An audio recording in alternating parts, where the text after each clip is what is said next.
So how do we improve our scores on this? Practice. Hey, number one, practice, practice, practice. I have two rules in my clinic. The first is we got to be safe. The second is we got to have fun. So the first rule is be safe. You have to know your body. You have lived in it your whole life. You know when it's talking to you. It is your responsibility to listen to it. So if any part of this feels dangerous or uncomfortable, listen to it. Okay? Don't do anything that you're not comfortable doing. Um, Really easy ways to practice this. Number one, just get on the floor. Get on the floor and get comfortable on the floor. You're going to realize after a couple seconds, especially if you haven't done it, like, my butt is sore. Or like, oh, I don't like sitting in this position. Or if I put weight through my shoulder, I can only do it for a couple of seconds. Your body, physiologically healthy bodies, very typically respond to the demand that you put on them. It's why hip flexors get tight when we sit in chairs for a long time. And it's why we're able to do headstands if we practice them well enough and for long enough. Right? Your body will respond to the demands that you put on it. So we have to practice it. Spend more time on the floor. That's the first place that you got to start. Okay? I will link my exercises to this, and you can email me or send me a message if you want more specific things. But we work on hip mobility and ankle mobility and toe mobility and knee mobility and low back. Right? There are certain exercises to do that. The next step that we look at is our strength. So we start to get stronger and strength train in these more extreme ranges of motion. I always say the fountain of youth is 51% mobility and 49% strength. It is so close, but it doesn't make sense to get really strong in a tiny range of motion. It makes sense to get a safe, healthy range of motion first, and then get really strong against gravity in it, and then get really strong with weight against gravity with it. But we have to scale that, and we have to be respectful of how our body adapts to those demands. The other thing this helps with, and we can start to train to get better at it, is things like our balance, our control of our movements, and our smoothness. So things like just simply controlling how you go down the stairs, right? A lot of times, like, we'll thud our way down the stairs or we'll thud our way into a chair when we sit on it.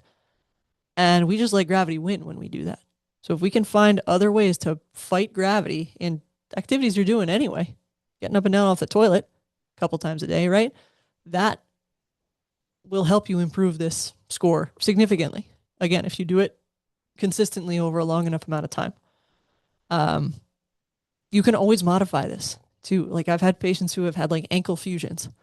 Well, we're not getting you a 10, probably, right? But if we can get you a 9.5, or we can get you at a 9, we're doing okay. We'll take that. So it's certainly not for everybody. You can choose safe alternatives. Again, things like walking speed, grip strength, sitting to standing from a chair. Those are all really good indicators and predictors of a health span for somebody. And so this is the bottom line. This test is a snapshot. It's not a crystal ball, and it is not an elixir of life, but it's a conversation starter. Again, not a diagnosis.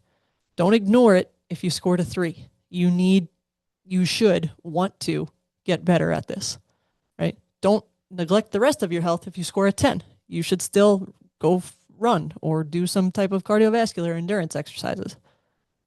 Okay? Remember, the more you move, the better you're going to get at this, and your body will adapt to the demands that you put on it. Okay? It doesn't predict how long you'll live necessarily. It does tell you a lot about how well you're living right now and how great your future could be if you continue to make good decisions for your body. Um, all of that to say, hold on to your hats here. We can do all the longevity work we want. We could do 1,000 sit to rises a day. If you are sleeping like garbage, if you are stressed beyond repair, if you have not valued movement throughout your days and your life, and if you eat garbage, this test doesn't mean a darn thing. It doesn't. You have to master those 4 to have any chance at a good quality health span into your 50s, 60s, 70s, 80s, 90s, 100s. You have to listen to any centenarian. Okay. They sleep good. They're not chronically stressed. They've moved their entire lives and they eat food from God's garden. Then they happen to be able to get up and down off the ground pretty easily. Those big four, man, they matter more than anything else we just talked about. They really, really do. Um, Most of them, with the exception of eating real food, cost $0. They cost your time, energy, and attention, and your effort, but they cost $0. Cost you $0 to set an alarm to go to bed, right? Cost you $0 to sit and breathe and meditate or journal. It costs you time, it costs you attention, but it does not cost you money from your bank account. To value movement, costs you $0 to go outside and take a walk. Okay? Costs you $0 to get up and down off the floor. Cost you time, energy, and attention, absolutely. But $0. And eating real food, go compare.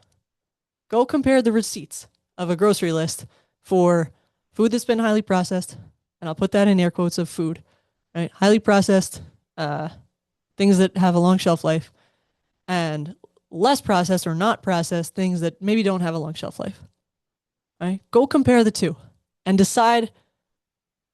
Just decide. Decide what your priorities are. And I get that. Not everybody has control over that. But man, master the other three that cost you $0, and you're going to want to eat real food. You're going to want to make different choices. You're going to want to sacrifice in other areas so that you can afford to eat real food. Right? Again, nuance to that, and I want to be sensitive to that. But it's extraordinarily important that we get those four down. Okay? That being said, I appreciate you. Thank you for spending your time, your energy, your attention, your effort with me. If you need help moving, I want you to comment move on wherever we're watching this. Comment move. I will send you my guide on how to start to get better at this. And then there's lots of ways that you can stay in my world that I help people stay accountable to those big four and teach you how to move in a way that serves you for the rest of your life. I appreciate you. Keep getting better every day.